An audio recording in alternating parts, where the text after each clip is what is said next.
नमस्कार साथियों, मैं आशा मेहरा न्यूज़ 5 भारत में आप सभी का स्वागत करती हूँ। हमारे में एक कहावत है, सट्टा हक एत्ते रख। इसका मतलब ये है कि हमारा हक जो है वो यहाँ पर रखो, हम अपना हक लेकर जाएंगे, हम अपना ज्वाइनिंग लेटर लेके जाएंगे।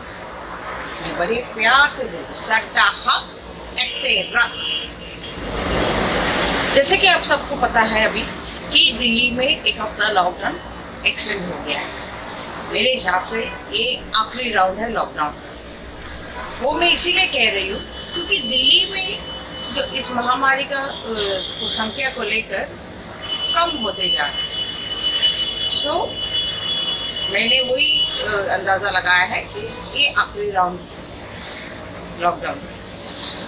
और जैसे लॉकडाउन खुलता है, मैं सारे SSC GD students 2018 written test pass, medical fit, physical fit candidates सारे जन को कह रही हूँ कि दिल्ली में आना है और इस बार आपका संख्या बल संख्या बल मजबूत होना है।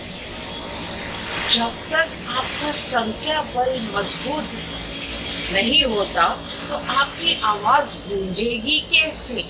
तो जब आपका आवाज सरकार तक पहुंचाना है तो आपका संख्या बल ताकतवर मजबूत होना है।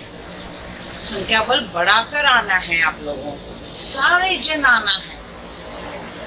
जहाँ जहाँ से मुझे कॉल्स मैसेजेस सारे जन करते हैं, वो सारे जन, और जो नहीं किया है वो भी सारे जन आना है। इस बार आपका आवाज, बुलंद आवाज सरकार तक पहुंचाना है और आपका हक लेकर जाना है। ये आपका हक है। आप किसी से भीख नहीं मांग रहे, आप अपना हक मांग रहे हो। वो इसीलिए क्योंकि आपने टेस्ट पास किया, उसके बाद फिजिकल टेस्ट पास किया, मेडिकल टेस्ट पास किया। ये सारे मेहनत है आपका, आप अपना मेहनत का हक मांग रहे हो।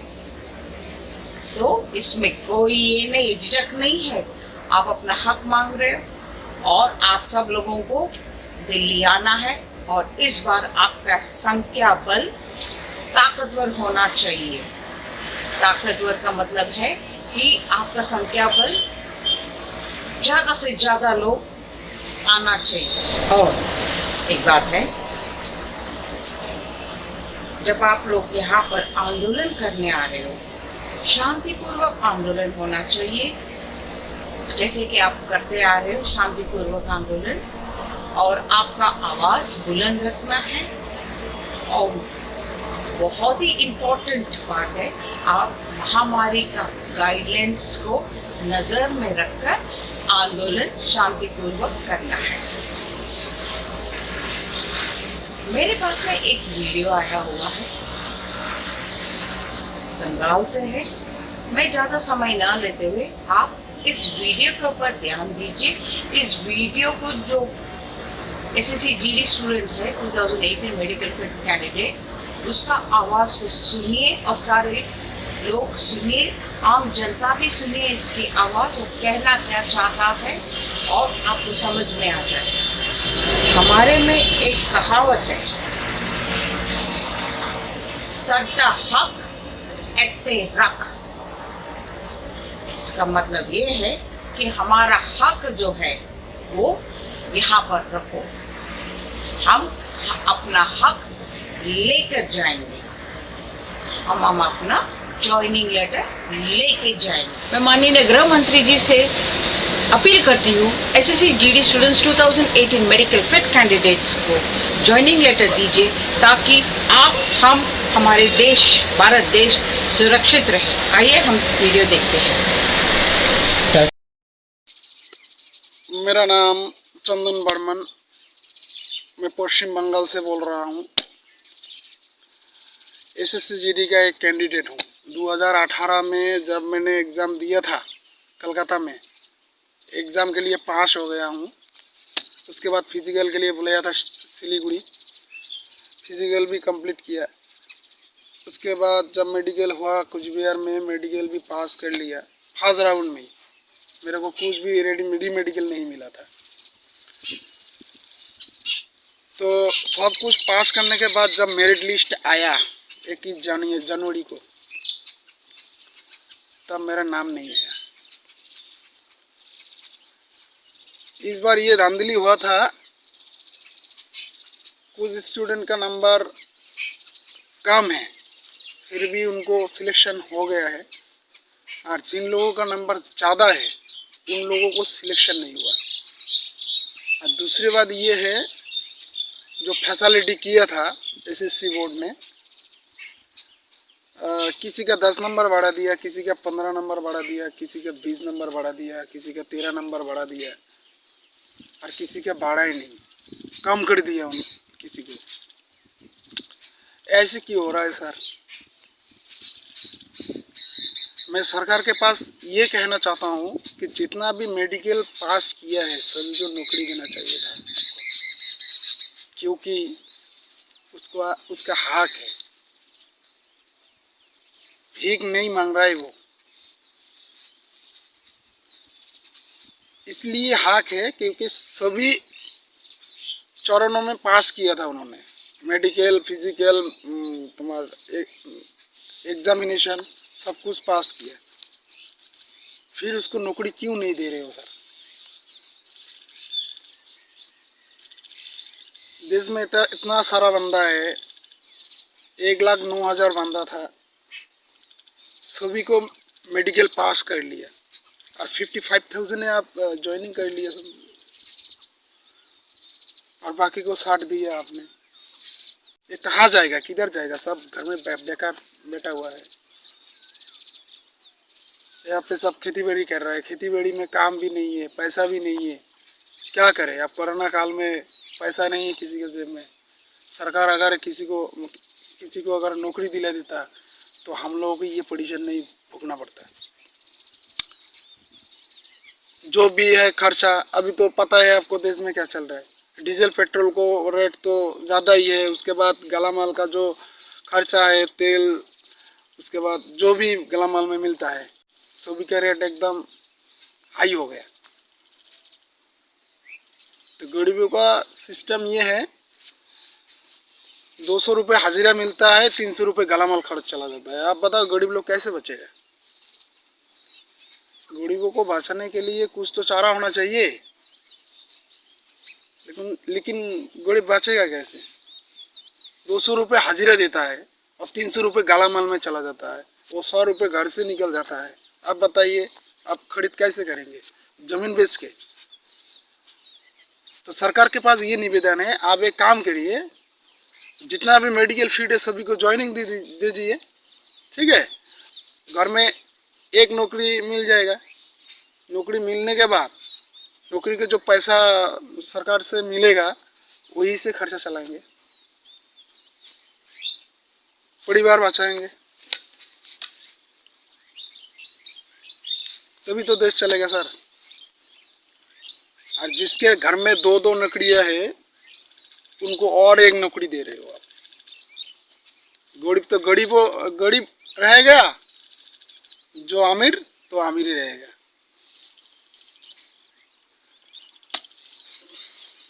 और दूसरे स्टेट से बोल रहा हूँ, हमारा जो एसएससी जीडी का बंदा है वो सभी स्टेट से बिलोंग करता है, लेकिन उन लोगों ने किसी स्टूडेंट ने ऐसा किया था,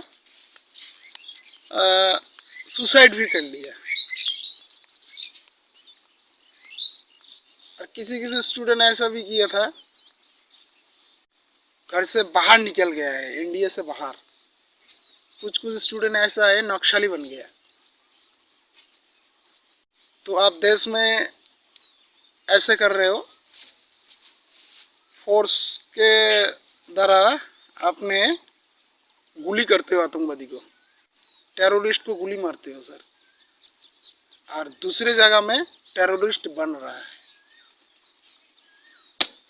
तो आप बताइए, अगर जिस बंदा नक्सली बन गया उनको अगर एक नौकरी मिल जाता तो वो नक्सली थोड़ी होता। आप खुद ने बोला था 75 लाख नौकरी देंगे वेस्ट बंगाल में, यूपी में 75 लाख देंगे, एमपी में 25 लाख देंगे। बातें तो ज़्यादा करते हैं सरकार, लेकिन काम तो नहीं करता। 75 लाख नहीं देना चाहिए, 75,000 नौकरियाँ नहीं चाहिए वेस्ट बंगाल में। आप एक काम कीजिए, एसएससी जीडी में जितना भी स्टूडेंट है 2000 4000 5000 जो भी स्टूडेंट पास किया है अभी, उन लोगों को ज्वाइनिंग करवा दीजिए। 75,000 नहीं चाहिए, ना 75 लाख नहीं चाहिए।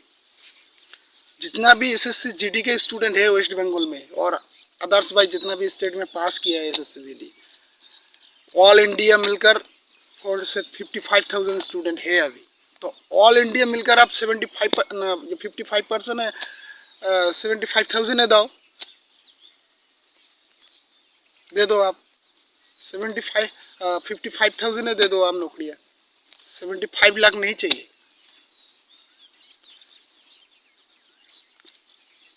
देश की गृह मंत्री अमित शाह जी ने खुदे बोला था वेस्ट बंगाल में सोनार बांग्ला बनाएंगे, जिसके चुनाव में हम लोग आज लड़े थे, घर से बाहर निकल दिया था हम लोगों को, टीएमसी दल से हम लोगों को घर से बाहर निकल दिया था। 7-8 दिन बाहर जाके कुछ खाना पीना कुछ भी नहीं मिल रहा था ऐसी। तो बीजेपी को आने के लिए हम इतना कष्ट कर रहे हैं, तो आप तो कुछ कीजिए। आप ये तो सोचिए, आप गरीबों के लिए कुछ सोचिए। हम बीजेपी के लिए लड़ रहे हैं, लेकिन बीजेपी हम के लिए नहीं लड़ रहा है। जो बंदा दिल्ली जाके धरना प्रदर्शन करता है उनको लाठीचार्ज मिलता है। ऐसा क्यों सर, ऐसा क्यों? बीजेपी के लिए हम जान दे रहा है। वेस्ट बंगाल के पता है आपको, खबर देखा होगा, सभी लोग वेस्ट बंगाल में जान दे रहा है बीजेपी के लिए। किसी को गोली लग गया, किसी को लाठी लग गया, किसी ने वोट देने नहीं दे पाया। तो हम गरीब लोग बीजेपी के लिए ऐसा कुछ कर सकता है, तो सरकार गरीबों के लिए क्यों कुछ नहीं कर रहा है सर? एक नौकरी के लिए इतना प्रदर्शन करना पड़ता है, दिल्ली जाना पड़ता है, सरकार के साथ बात करने के लिए रजिस्ट्रेशन प्रयोजन होता है। ऐसा क्यों? गरीब लोगों के लिए आप जंतर मंतर मैदान बनाया था, तो जो लोग जंतर मंतर में जाके धरना प्रदर्शन करेगा तो उनके लिए तो कुछ करो सर। उनको बात बोलो कुछ, ठीक है हम देखेंगे, ऐसे तो बोल सकता है। लेकिन गृह मंत्री जी अमित शाह जी ने कुछ भी नहीं बोल रहा है, वो सिर्फ ऑर्डर देता है लाठीचार्ज करो। जो बंदा आया है कोरोना काल में उसको लाठीचार्ज करो। अरे लाठीचार्ज करने की क्या जरूरत है? उनको बोल दो एक बार, ठीक है बेटा आप घर जाओ, हम देख लेंगे बाद में।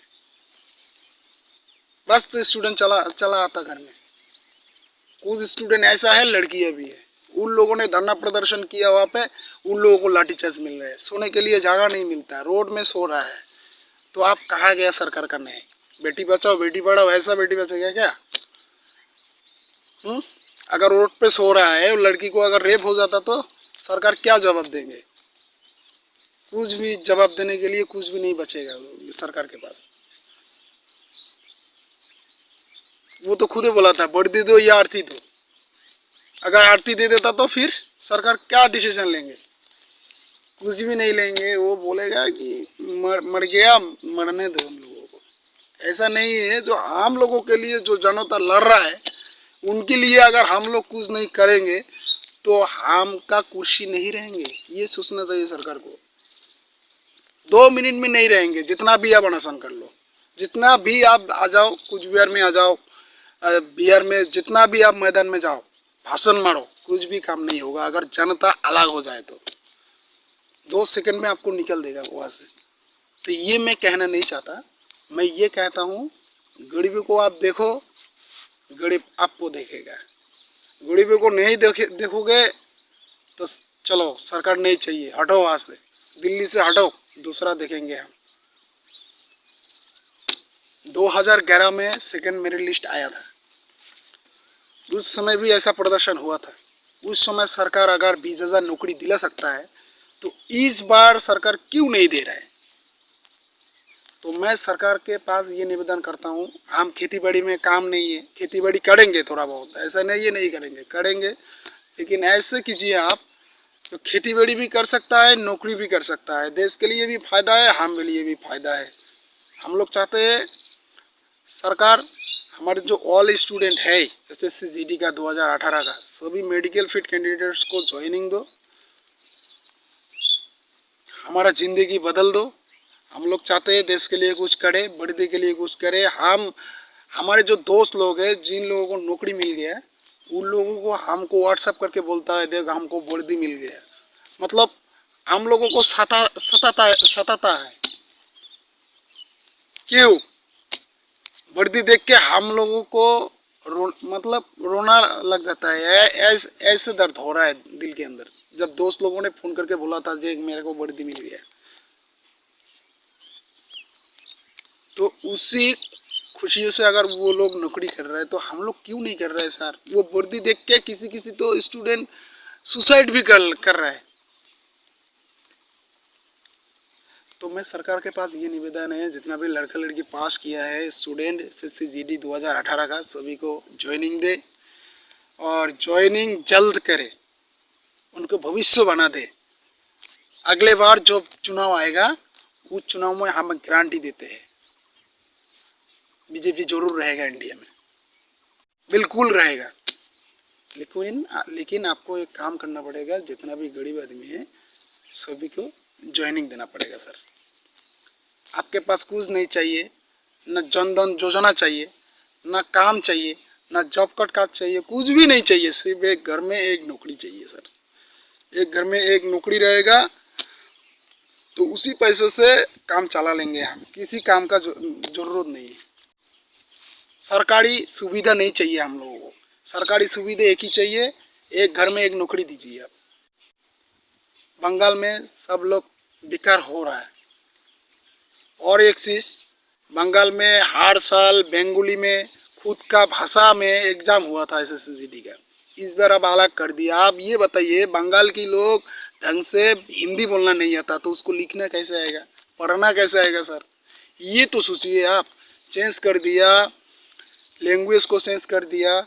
हम लोग एक महीने तो उसका ई आ ओ ये सब पढ़ रहा था, पढ़ने के बाद एग्ज़ाम दिया, फिर पास किया, फिर उन लोगों को सब चरणों को पास करने का बाद अगर उन लोगों को बाहर कर देता है मेरिट में, तो आप बताओ उसके अंदर क्या बीतेगा सर?